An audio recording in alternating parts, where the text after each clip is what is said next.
लोकसभा चुनाव चल रहे हैं और सियासत जो है वो पूरे देश भर के साथ साथ जम्मू कश्मीर में भी काफी ज्यादा गरमाई हुई है। वहीं पर अगर हम जम्मू कश्मीर की बात करें तो हाल ही में अभी बारामूला सीट जो है लोकसभा की, वहां पर भी अच्छा खासा वोटर टर्नआउट जो है वो देखने को मिला है और इससे जो है काफी ज्यादा रिकॉर्ड ब्रेकिंग बताया जा रहा है, क्योंकि इससे पहले ऐसा वोटर टर्नआउट जो है वो 1996 में देखने को मिला था। और वहीं पर अगर हम कश्मीर की लोकसभा श्रीनगर की लोकसभा सीट की बात करें, वहां पे भी 35% वोटर टर्नआउट जो है वो देखने को मिला है। बारामूला में 54% जो है वोटर 54% से ज्यादा वोटर टर्नआउट जो है वो देखने को मिला है। इस पर बातचीत करने के लिए इस टाइम मेरे साथ मौजूद है मिताली गुप्ता जी, जो कि फॉर्मर जर्नलिस्ट है आज तक से। इनसे बातचीत करते हैं। मैम, जिस तरीके से अभी वोटर टर्नआउट हो रहा है, एक टाइम था कश्मीर में लोग जो थे वो बाइकआउट पॉलिसी को अपनाते थे, जी। तो आपको लग रहा है कि एक नए कश्मीर की तस्वीर है? देखिए, जैसे कि हमारे माननीय उपराज्यपाल श्री मनोज सिन्हा जी कहते हैं कि ये नया जम्मू कश्मीर है। वाकई ही मुझे लगता है कि ये नया जम्मू कश्मीर है। जिस तरह से लोगों ने घर से निकल निकल के वोटिंग की है, इसका परिणाम कुछ भी हो, कोई भी पार्टी जीते, बट इसका जो श्रेय है मौजूदा गवर्नमेंट उसको जाता है। और उससे ज्यादा मुझे लगता है कि हमारे माननीय उपराज्यपाल श्री मनोज सिन्हा जी को जाता है, जिन्होंने लोगों में ये कॉन्फिडेंस लाया है कि अब गोली की आवाज कश्मीर में गूंजेगी नहीं। पहले आप देखो, महीनों महीनों पत्थरबाजी होती रहती थी। जो वहां के लोकल थे वो लोग भी घर से निकलने को डरते थे, और अगर उनके कुछ दोस्त फ्रेंड्स जम्मू में रहते थे या दिल्ली में रहते थे तो वो कहते थे मौजूदा हालात ठीक नहीं है, तो आप अभी यहाँ नहीं आइए। तो अब वही लोग जो हमारे दोस्त है वो हमें फोन करके कहते हैं भाई अब तो एलजी साहब आ गया, अब बेखौफ आइए। तो ये जो इस समय वादी में हवा चली है कि लोग खौफ ज़्यादा नहीं है, उसका ही ये एक परिणाम है कि लोगों ने घरों से निकल के आज वोट डाला है। और तिरंगा लेके बुलेवार्ड रोड पर हमारे उपराज्यपाल, माननीय उपराज्यपाल ने भी, आपको याद होगा कि इंडिपेंडेंस डे पे उन्होंने वॉक किया था। आज हड़तालें नहीं हो रही हैं, नहीं तो कितनी कितनी देर कश्मीर में दुकानें खुलती नहीं थी, लोगों को बहुत लॉस होता था। आज हड़तालें नहीं हो रही हैं। और उसके बाद जिन बच्चों ने कभी तालीमी इदारों में गए ही नहीं थे, जो कभी स्कूल्स में गए नहीं थे, आज वो बच्चे कहते हैं क्या ऐसा भी होता था कि 6-6 महीने स्कूल नहीं खुलते थे। उनके लिए ये एक इतिहास बन चुका है। तो कहीं ना कहीं देखें तो मौजूदा जो गवर्नमेंट है, जो इस समय हमारी सरकार है, उसको इस चीज का श्रेय जाता है। लोग माने या ना माने, देखो हर जगह क्या होता है कि पॉलिटिक्स है, कहीं सही कहीं गलत, लेकिन आवाम क्या चाहता है? आवाम चाहता है शांति, आवाम चाहता है खुशहाली, आवाम चाहता है कि वो एक ऐसी हवा में सांस ले जिसमें खौफ जो है, दे डोंट इनहेल दैट खौफ।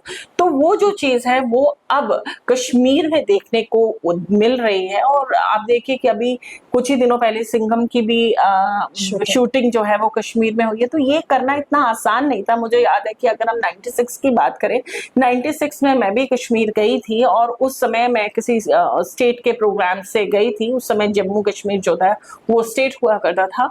तो उस समय मतलब कि हमें एक तरह से हम लोग नजरबंद होते थे। हम लोग मतलब कि बिल्कुल अंडर टाइट सिक्योरिटी होते थे कि कुछ यहाँ से गोली ना आ जाए, वहां से गोली ना आ जाए। और वो लोग जो जेल में होने चाहिए थे वो खुले आजाद घूम रहे होते थे। लेकिन अब जो कहते हैं ना निजाम, वो पलट गया है। और मुझे लगता है कि एक बहुत बड़ी उपलब्धि है मौजूदा सरकार की। हम कश्मीर बेस्ड जो पॉलिटिकल पार्टीज है वो ये कह रही हैं कि जिस तरीके से वोटर टर्नआउट निकल कर सामने आ रहा है, ये रिजेंटमेंट है जो लोग शो कर रहे हैं, जो 5 अगस्त 2019 को जम्मू कश्मीर के साथ किया गया है।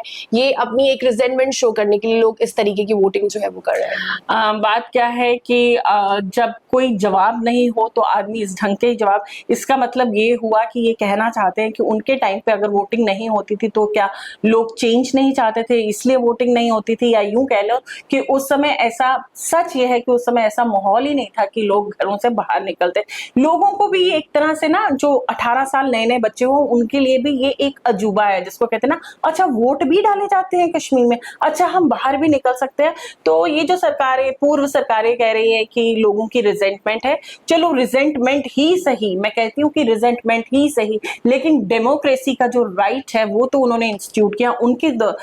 उन लोगों के दौरान इतनी डिक्टेटरशिप होती थी कि लोग घरों से बाहर नहीं निकलते थे, वोटिंग के लिए नहीं निकलते थे। भाई अगर आप लोगों को अपने पे इतना भरोसा था तो उस समय तो ज्यादा वोटर टर्न ओवर होना चाहिए था, ताकि आपकी सरकारें आती जाती, लेकिन उस समय आपने खौफ का ऐसा माहौल पैदा करके रखा था कि वही लोग निकलते थे जो कॉन्फिडेंट होते थे कि अगर हम इस समय वोट डालने निकलेंगे तो हमें गोली नहीं मारी जाएगी, और वो जनता आवाम जो डरती थी वो घरों से बाहर नहीं आती थी। और यही कारण है कि हमेशा रिपीटेडली एक ही गवर्नमेंट आती रहती थी, वही गवर्नमेंट आती रहती थी।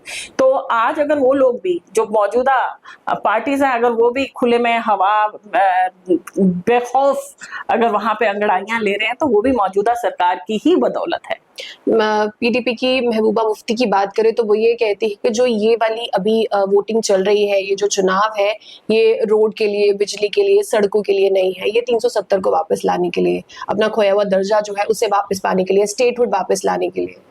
पहले तो मेरा उन्हीं को ये सवाल है कि 370 कौन सा हमारा दर्जा था? वो उस समय एक टेम्पररी साइन किया गया था डॉक्यूमेंट, और उसको तो हटना ही था। अगर वो इतना अपनी कॉन्स्टिट्यूशन को नहीं जानती हैं तो उनको तो इस समय चुनाव लड़ने का हक ही नहीं है, क्योंकि वो she doesn't know the constitution of her own territory, union territory, the then state. If she doesn't know, then I really feel like she doesn't deserve to be contesting elections, one thing.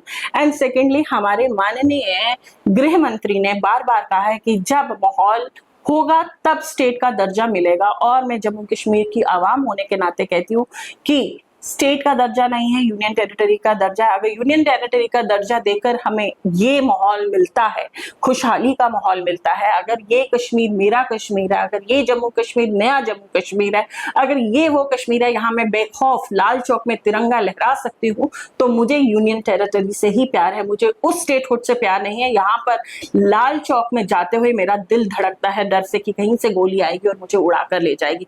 मुझे वैसी statehood नहीं चाहिए जिस statehood में मुझे लाल चौक में तिरंगा फहराने के लिए 6 सिक्योरिटी पर्सन चाहिए। मुझे वैसी स्टेटहुड नहीं चाहिए यहाँ पे स्कूल और तालीमी इदारे 6-6 महीने बंद रहते हैं।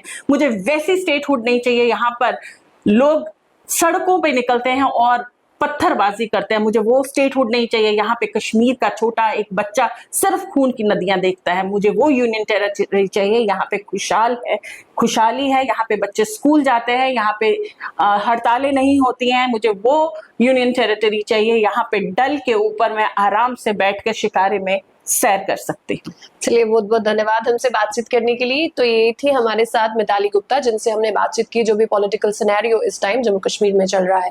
आपकी क्या राय है कमेंट सेक्शन में कमेंट करके जरूर बताइएगा। एंजेलिना स्टीफन, प्रभा साक्षी के लिए जम्मू से। अगर आप भी लेना चाहते हैं देश दुनिया की तमाम जानकारी तो आज ही सब्सक्राइब करें हमारे चैनल को। साथ ही नीचे दिए बेल आइकन को जरूर दबाएं ताकि हर अपडेट आप तक पहुंच सके।